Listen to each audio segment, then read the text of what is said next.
As data centers start rolling out, and companies are buying up real estate to set them up. Data centers are coming regardless of what we do. The public outcry in Prince George's County. I certainly don't want a data center in a residential area. Not taking any chances. County leaders just released this report guiding data center development. Anything that moves forward, there should be a process, there should be infrastructure. We should learn from the mistakes of others. The report includes numerous policy recommendations, some of which include tightening data center zoning, protecting environmentally sensitive areas, creating buffers for neighborhoods, and increasing distance data centers have to be from homes. So with the recommendations, one of the parts that I wanted to make sure was clear was that there will be no skipping of the process. Prince George's County Councilmember Walla Blagay says they plan to introduce legislation to make sure data centers follow a specific process before being built.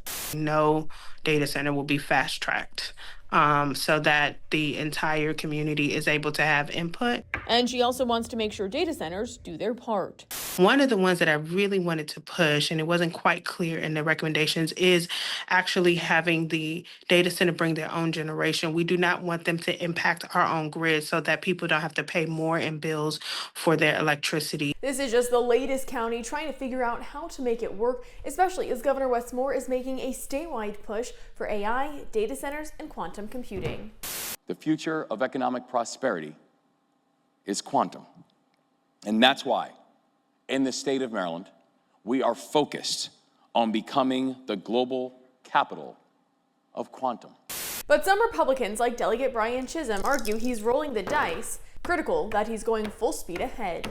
I do think you should take a more strategic approach. How are we going to provide enough energy to those data centers in order to make it a win for the citizens of Maryland?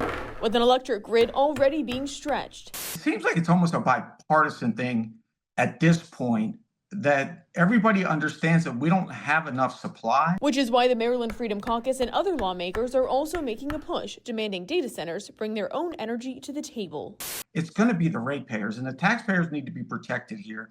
And I think there is some bipartisan support for making sure we do this in a way that doesn't hurt so many ratepayers, because affordability is the big problem right now. And increased utility bills are at the top of that list. In Baltimore, Jessica Babb, Fox 45 News. I'm Mary Bubala. Thank you for watching. Here's another video for you to watch. Also take some time to subscribe to our YouTube channel.